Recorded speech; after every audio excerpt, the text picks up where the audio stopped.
So why did you really get married? Well, I got married because I didn't want to leave college without a husband, because after all, that's why I went to college. Get that MRS degree. You bet. I got married because I needed somebody to take care of me. I was going to need another mother, someone who would make some food for me, wash the clothes, take care of the house. I thought that'd be a good reason to get married. I really got married because I wanted children, and I knew that I couldn't have children outside of marriage, that marriage was the way to do it. The husband, he just came along for the ride. I got married for the sex. I mean, we needed a legitimate way to be able to, enjoy that part of life. I hope you realize that Karen and I were just kidding a little bit here, but they are real reasons why couples get married.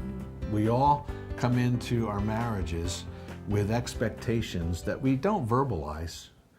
I didn't propose to you and say, Karen, will you please marry me to take care of me for the rest of my life, to cook my meals, to wash my dishes,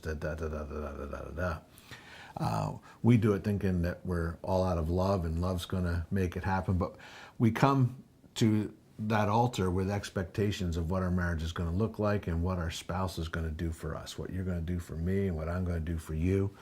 And statistics tell us that about 80% of those expectations will not be met. So part of what happens during this season of realistic love is that couples come face to face with these unmet expectations, or what turn out to be a hidden agenda that has not been met for their marriage, and it creates some of that anxiety that we were talking about in the first date, that doubt and that fear of, did I marry the right person, and is marriage going to be all that I want it to be?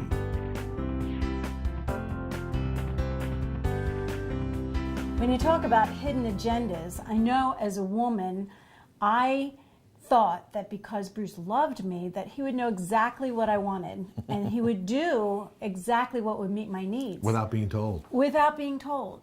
And how fair is that? If he doesn't know what's going to meet my needs, how can he? But you have that expectation and that thought that he would because he loves me. So realistic love is a time when we need to surface those unmet expectations, those unfulfilled things that we've been expecting, and begin to talk about them together as a couple, and to begin to reframe and talk about. So for example, let's say one of the expectations that you had for me in marriage is that I would be a spiritual leader, and I wasn't fulfilling that role that well. You need to be able to say, Bruce, I thought our life was going to look this way together spiritually. And then we would go after tackling, well, what do we want that to look like? We want to try to have a touch 3 or 4 times a week on a spiritual plane where we read the word together and maybe spend some time praying together.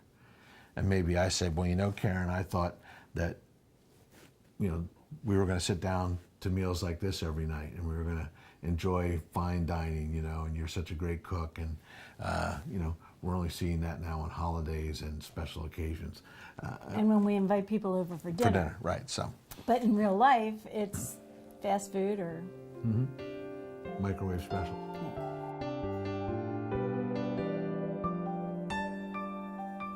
Yeah. During this season of realistic love, you have to have realistic conversations. You have to learn to have safe conversations.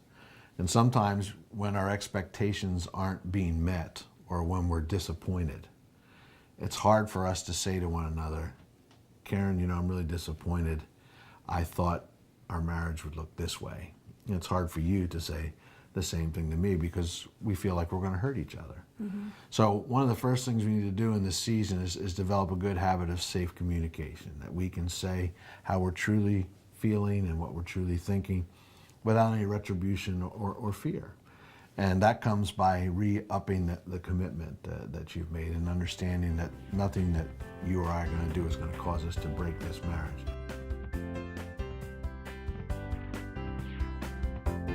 So maybe we begin these conversations by describing what is and talk about what we expected. So what's our spiritual life like together? What's our physical life like together?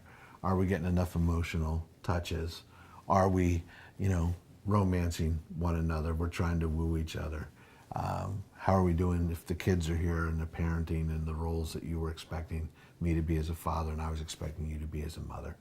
And as we have those honest conversations, some of the real reasons why we got married are going to surface, and we can begin to understand this was an expectation, and now don't have to read your mind.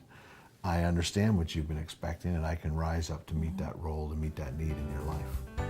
We have some need knows and knows questions. So again, pause the video, take some time and work through those questions to help talk about maybe why you got married, what some of those unmet expectations are. And we'll look for you next time on fantheflamedates.com.